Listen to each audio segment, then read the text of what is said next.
रुख करेंगे विकासनगर का, जहां मुख्यमंत्री पुष्कर सिंह धामी एक चुनावी जनसभा को संबोधित कर रहे हैं। कि चाहे वो टिहरी की लोकसभा हो या अन्य 4 लोकसभाएं, कुल मिलाकर 5 लोकसभाएं, उत्तराखंड की जनता प्रचंड बहुमत से 400 पार के नारे को पूरा करने के लिए 5 कमल यहां से देने वाली है। मैं आप सबका बहुत धन्यवाद करता हूं कि आप इतनी बड़ी संख्या में आए हैं और हम आदरणीय अध्यक्ष जी को सुनना चाहते हैं। इससे पहले भी उन्होंने काफी सारे कार्यक्रम किए हैं, अभी रात तक उनके कार्यक्रम लगे हुए हैं। इतना ही आप सबकी तरफ से उनका एक बार फिर से देवभूमि आगमन पर स्वागत करते हुए, अभिनंदन करते हुए, आप सबका धन्यवाद करते हुए मैं अपनी बात समाप्त करता हूं। बहुत बहुत धन्यवाद। बहुत बहुत धन्यवाद आदरणीय मुख्यमंत्री पुष्कर सिंह धामी जी। निश्चित रूप से आपके नेतृत्व में इस समय उत्तराखंड की 5 लोकसभाओं को हम भारी प्रचंड बहुमत के साथ में विजयी होंगे, ऐसी हमें पूरी उम्मीद है। और गर्मी तो अधिक है ही, लेकिन मेरा सभी लोगों से अनुरोध है कि अब हमारे आदरणीय मुख्य वक्ता जेपी नड्डा जी हम सभी को संबोधित करने वाले हैं, तो मैं निवेदन करना चाहता हूं कि अपने स्थान पर एकाग्रचित्त होकर के बैठे रहें। जैसा कि आदरणीय नड्डा जी का उत्तराखंड से गहरा लगाव है, मैं विनम्र अनुरोध करता हूं कि आपके नेतृत्व में भारतीय जनता पार्टी लगातार उन्नति कर रही है। पूरे देश में दक्षिण पूर्व से लेकर पश्चिम, उत्तर से दक्षिण तक विस्तार हो रहा है। आदरणीय जेपी नड्डा जी।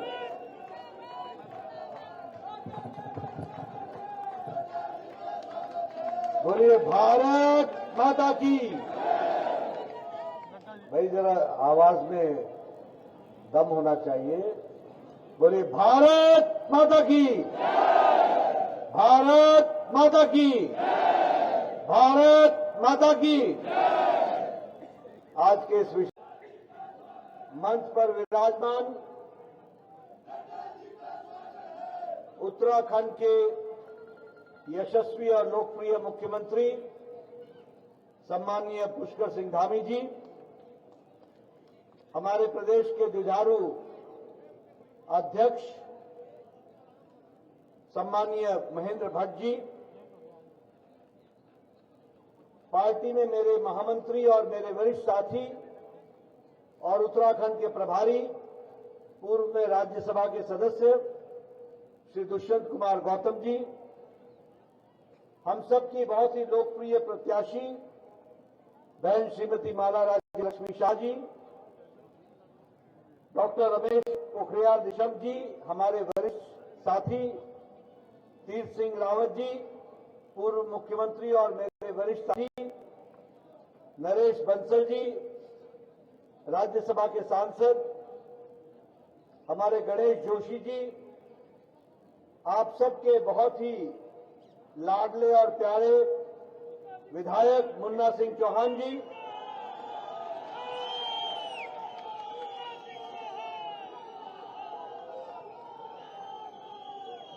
श्री पुंडीर जी, हमारे विधायक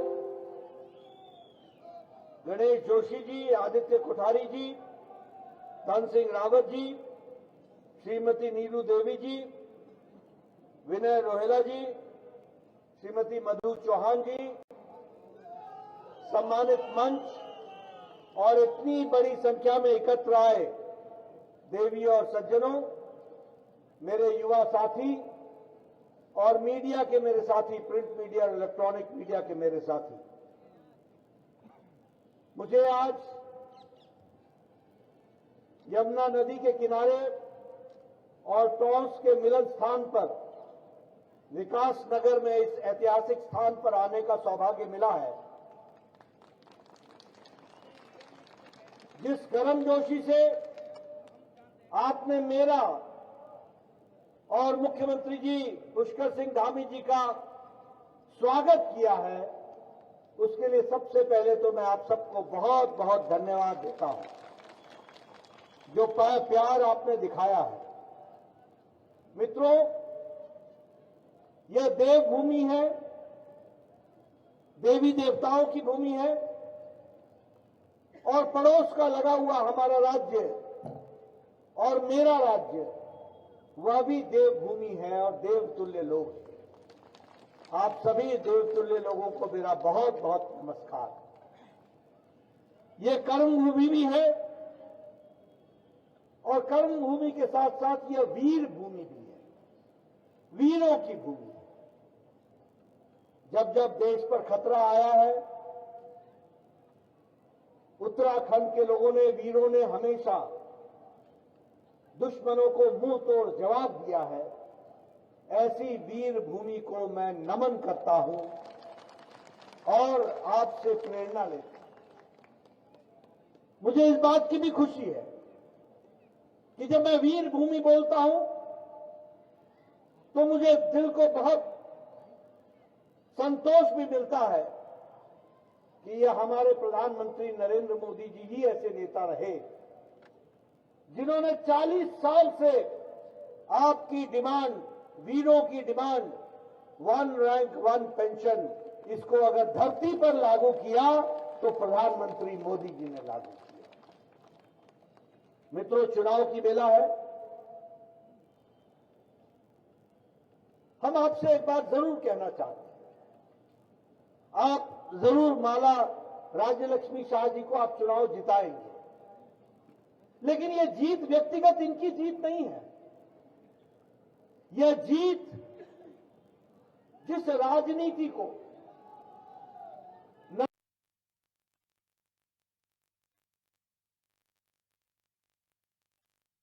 नरेंद्र मोदी जी ने देश में प्रतिपादित किया है,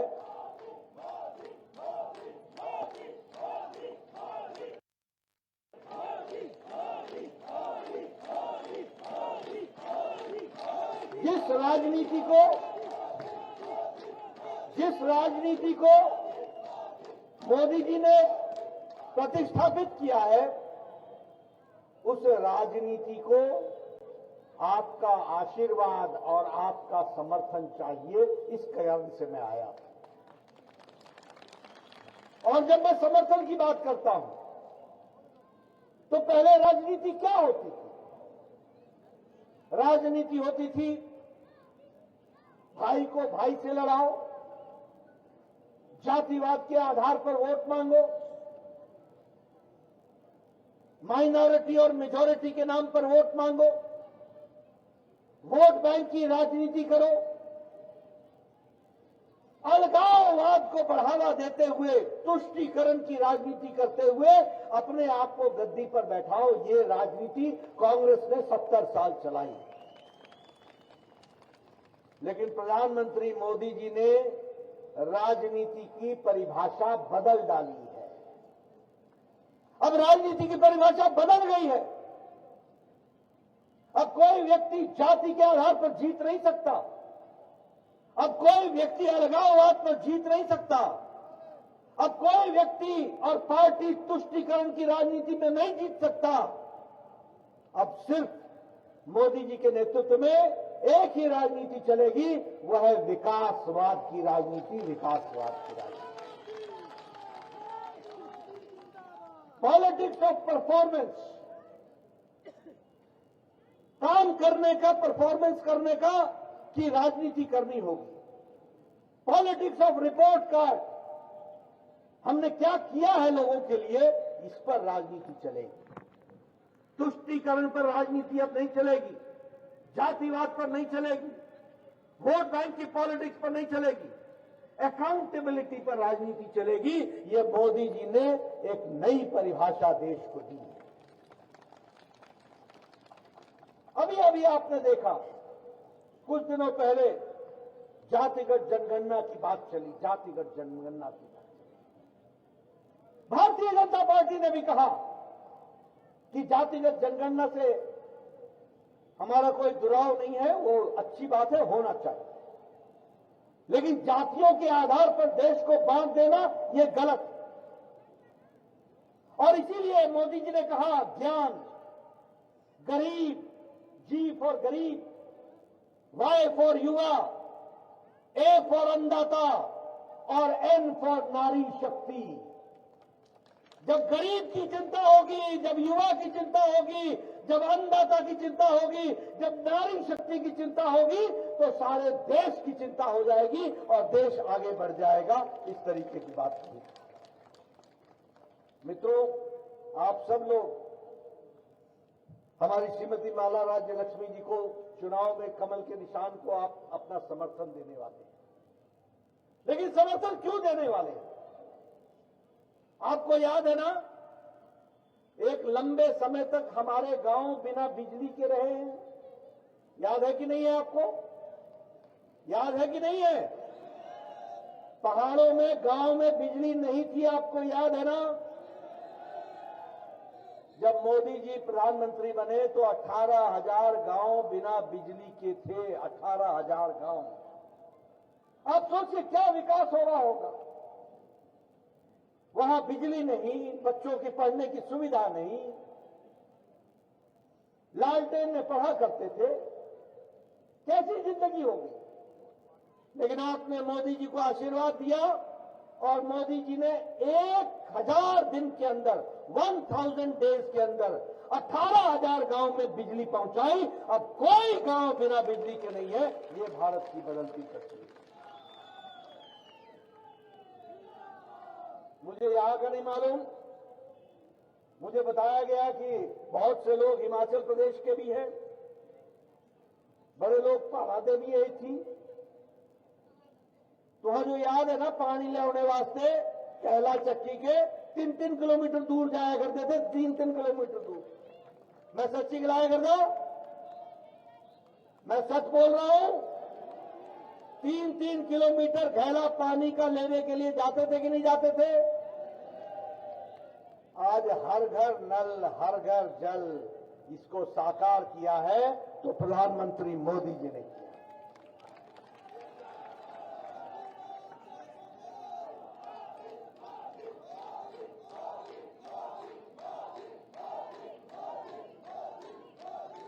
हमारी बहनें यहां बैठी हैं। आज से 10 साल पहले गांव में शौचालय के लिए उनको खुले में जाना पड़ता था। सूर्योदय और सूर्यास्त का इंतजार करना पड़ता था। आज 12 करोड़ शौचालय इज्जत घर बना करके बहनों को इज्जत देने का काम किया है तो प्रधानमंत्री मोदी जी ने किया। ये विकास नगर तो मैदानी इलाका है, लेकिन आप सब लोग बड़े दूर दूर गांव से आए हैं। आज से 10 साल पहले उन गांव में सड़कें नहीं थी, पैदल जाया करते थे। और मेरा पहाड़ जो था वो तो ये बोलता था, इंचियां जाइए या ऊंचियां जाइए, इस रास्ते से जाए या उस रास्ते से जाए, जाना तो पैदल ही पड़ेगा। कहते थे कि नहीं कहते थे? आज, और मैं अगर आपको अपने समय की याद दिलाऊं, धामी जी, हमारे यहां कोई शादी होती थी ना, तो लोग बारात में अपना बिस्तरा भी साथ ही लेकर के जाया करते। याद है आपको? आज एक एक व्यक्ति शादी के दिनों में 3-3, 4-4 शादियां और बारात अटेंड कर लेता है। स्कूटर को मारता है किक, एक गांव से दूसरे गांव, दूसरे गांव से तीसरे गांव, और शाम को घर आकर के सोता है। ये परिस्थिति आकर के खड़ी है। बोलो मैं सच्ची गवाही कर रहा कि नहीं? बोलो मैं सच्ची गवाही कर रहा कि नहीं? सच बोल रहा हूं कि नहीं? ये बदलता भारत है, ये बदलता भारत है। अभी मैं कई बार सुनाता हूं, आपको सिर्फ याद दिला रहा हूं। 10 साल पहले क्या होता था?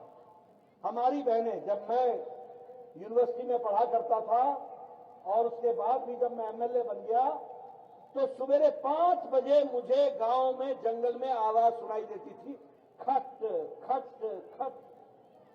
हमारी बहनें 5 बजे सुबह उठ करके जंगल में जाकर के लकड़ी काटा करती थी, बोझा ढो करके लाती थी, घर में चूल्हा जलाती थी और फूकनी करने फूकी फूकी के। मैं ठीक बोल रहा हूं कि नहीं बोल रहा हूं? फूकनी से फूक फूक कर चूल्हा जलाती थी और 200 सिगरेट का धुआं अपने छाती में, अपने फेफड़ों में लेती थी। आंखों से पानी आ जाता था, तब जाकर के घर में चाय बनती। और आज हमारी बहनों को मोदी जी ने आजाद किया, 10 करोड़ उज्ज्वला योजना में गैस के कनेक्शन पहुंचाए। अब हमारी बहनें टक से लाइटर जलाती है और 5 मिनट में चाय पिला करके देती है। इसलिए एक विकास की एक नई कहानी है। मित्रों, आप जब आज मोदी जी को आशीर्वाद देने वाले हो 19 तारीख को, हमारी बहन माला राज्य लक्ष्मी जी को आशीर्वाद देने वाले हो, तो याद रखना 2019 में जब आपने आशीर्वाद दिया था तो भारत 11वें नंबर की अर्थव्यवस्था थी, 11वें नंबर की अर्थव्यवस्था। कोरोना आया, यूक्रेन का झंझट हुआ, सारी दुनिया की आर्थिक नीति मंदी में पड़ गई, अमेरिका की आर्थिक नीति डमाडोल हो गई, यूरोप अर्थ की मुसीबत में पड़ गया, जापान मुसीबत में पड़ गया। लेकिन आपको जानकर खुशी होगी कि भारत ने मोदी जी के नेतृत्व में 11वें नंबर से छलांग लगाकर आज 5वें नंबर की अर्थव्यवस्था बन गया।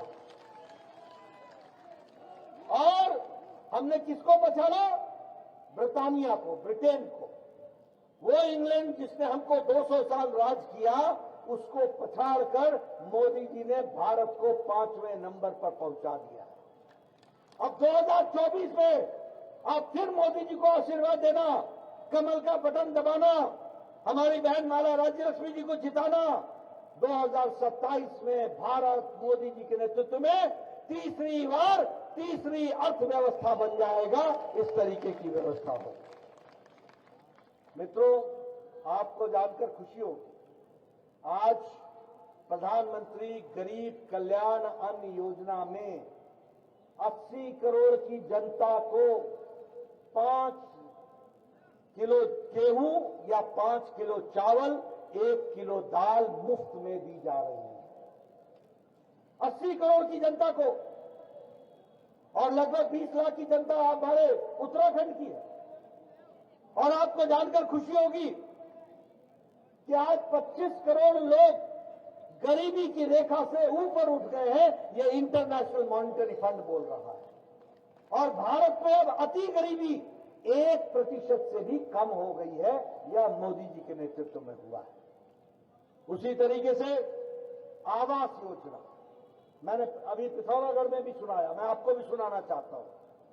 मैं 1993 में एमएलए बन गया था, 1993 में, और विपक्ष का नेता बन गया।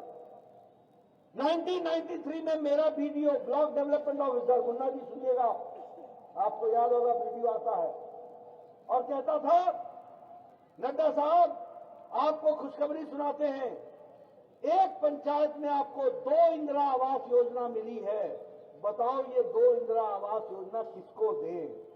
मैं कहता था, भैया तू ही रख ले, यहां तो 100 बीमार, 1 अनार कहां डालेंगे, किसको देंगे? एक पंचायत में 2 घर, इंदिरा आवास योजना, बड़ी बड़ी बातें करते थे। अरे प्रधानमंत्री मोदी जी ने 4 करोड़ आवास योजना बना करके दिए हैं, और प्रधानमंत्री आवास योजना में 4 करोड़ पक्के घर बना के दिए। और आपको जानकर खुशी होगी, सुन लो मेरी बात, आपको जानकर खुशी होगी कि 1 लाख घर उत्तराखंड में बने हैं, और विकास नगर में 20,000 घर आवास योजना में बने हैं। यह पक्के मकान बनाने का काम हुआ। और एक बात और बता दूं, मोदी जी का संकल्प है, इस देश में कोई भी कच्चे मकान में नहीं रहेगा, उसको पक्की छत दी जाएगी। इस तरीके से हम काम करेंगे। मित्रों, ये मुन्ना जी भी लंबे समय से एमएलए रहे हैं, गणेश जोशी जी भी बड़े लंबे समय से एमएलए रहे हैं, हमारे निशंक जी भी एमएलए और एमपी रहे हैं, हमारे धन सिंह रावत जी भी रहे हैं। इन सबसे पूछना, ये सब चिट्ठियां लिखा करते थे, मुख्यमंत्री जी मैं आपसे निवेदन करता हूं, मेरे इलाके के व्यक्ति का बाईपास का ऑपरेशन होना है, हार्ट की सर्जरी होनी है, 1.5 लाख रुपए लगना है, ये अति गरीब है, इसको पैसे की अनुशंसा करें, कृपया 1.5 लाख देने की कृपा करें। और तब पैसा मिलता था 75,000, कभी 80,000, कभी 90,000, बाकी लोगों से हम जुटाते थे। ये स्थिति थी कि नहीं थी? ये थी कि नहीं थी? मोदी जी के नेतृत्व में उन्होंने कहा, मैं स्वास्थ्य मंत्री था, उन्होंने कहा नड्डा कुछ बड़ा सोचो, और प्रधानमंत्री जी ने तय किया, भारत के 55 करोड़ लोग, 40% की आबादी, जो गरीब आबादी थी। कौन थे ये लोग? 55 करोड़ लोग। रिक्शा वाला, ठेले वाला, सब्जी वाला, लिफ्ट मैन, बस का ड्राइवर, बस का क्लीनर, ट्रक का ड्राइवर, ट्रक का क्लीनर, बाल काटने वाला, कपड़े सिलने वाला, ऐसे गरीब लोग, कूड़ेदान से प्लास्टिक इकट्ठा करने वाला, ऐसे गरीब लोगों को 55 करोड़ लोगों को मोदी जी ने आयुष्मान भारत में 5 लाख रुपए सालाना गंभीर बीमारी से लड़ने का इलाज किया। और हमारी उत्तराखंड की सरकार ने अटल आयुष्मान भारत को शुरू करके जो बच गए थे उनको भी आज इलाज मुफ्त कर दिया है और उनको भी इलाज की व्यवस्था की गई है। आप बोलो, ये खुशहाल उत्तराखंड है कि नहीं है? खुशहाल उत्तराखंड है कि नहीं? गरीबों का मुफ्त इलाज हो रहा है कि नहीं हो रहा है? आयुष्मान भारत लागू हुआ कि नहीं हुआ? आपको मालूम है 5,20,000 परिवार हैं जो आयुष्मान भारत से जुड़े हुए हैं और उनको उसके साथ जोड़ा गया है। उसी तरीके से हेल्थ में 250 करोड़ रुपए बजट था, आज 500 करोड़ रुपए पुष्कर सिंह धामी जी के नेतृत्व में बजट हो गया है। उसी तरीके से मनरेगा में 33,000 करोड़ था, आज 64,000 करोड़ रुपए हो गया, दुगने के बराबर हो गया। और उसी तरीके से प्रधानमंत्री मोदी जी ने सिर्फ सेंट्रल फंड में धामी जी को आशीर्वाद के रूप में उत्तराखंड को 41,000 करोड़ रुपए का सेंट्रल फंड भी दिया है, यह भी किया गया है। मैं ये भी बताना चाहूंगा कि जब हम कहते हैं कि मोदी जी ने देश की परिभाषा बदल दी है, तो आपको ध्यान में रखना चाहिए, पहले हम बोला करते थे ये बॉर्डर के गांव जो हैं ये अंतिम गांव है। बोलते थे कि नहीं बोलते थे कि ये गांव देश के अंतिम गांव है? मोदी जी ने कहा नहीं, ये देश के अंतिम गांव नहीं है, ये देश के पहले गांव है, ये पहला नंबर का गांव है और इनका विकास करना हमारा काम है। वाइब्रेंट विलेज के तहत 758 करोड़ रुपए खर्च हो रहे हैं। आप बताइए, कर्णप्रयाग से ऋषिकेश तक रेलवे लाइन बन रही है कि नहीं बन रही है? और उसका काम शुरू हुआ कि नहीं? प्रधानमंत्री जी ने 16,000 करोड़ रुपए उसके लिए दिए। 4 धाम की सड़क के लिए जिसमें 601 किलोमीटर बन गया है, उस पर भी लगभग 800, उस पर भी 12,000 करोड़ रुपए खर्च हो रहे हैं। केदारनाथ का धाम का जो रिकंस्ट्रक्शन हुआ है वो भी आप सबके सामने है। इसलिए हर दृष्टि से विकास का काम चल रहा है। आज हर गांव को पक्की सड़क से जोड़ा जा रहा है, ऑल वेदर रोड बनाया जा रहा है। अगर मैं वंदे भारत की बात करूं तो देहरादून दिल्ली वंदे भारत 3 घंटे में पहुंच जाती है। उसी तरीके से देहरादून लखनऊ, यह भी वंदे भारत ट्रेन। यानी विकास के दृष्टि से हम हर दृष्टि से आगे बढ़ने का प्रयास कर रहे हैं। और मुझे खुशी है और ये बताते हुए खुशी हो रही है कि पुष्कर सिंह धामी जी के नेतृत्व में भी उत्तराखंड उसी तीव्र गति से मोदी जी का आशीर्वाद लेकर के आगे बढ़ रहा है। और मोदी जी ने कहा है कि यह शताब्दी का तीसरा दशक ये उत्तराखंड का दशक होगा, उत्तराखंड के विकास का दशक होगा। और इसीलिए हमको विकास की दृष्टि से अपने आप को जोड़ करके आगे बढ़ने की जरूरत है। मित्रों, मैं अगर विकास की कहानी बताने लगूं तो एक लंबी लिस्ट है जो बता सकता हूं, चंद शब्दों में नहीं बताया जा सकता। लेकिन जो भारत कभी पिछड़कों भारत कहलाता था, आज मोदी जी के नेतृत्व में दुनिया में अग्रगणी देशों में आकर के खड़ा हो गया और भारत की आवाज बनी है। इसको भी हमको समझना। बोलिए, मोदी जी को आशीर्वाद मिलेगा ना?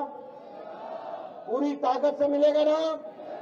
19 तारीख को आप माला राज्य लक्ष्मी जी को जिताएंगे ना?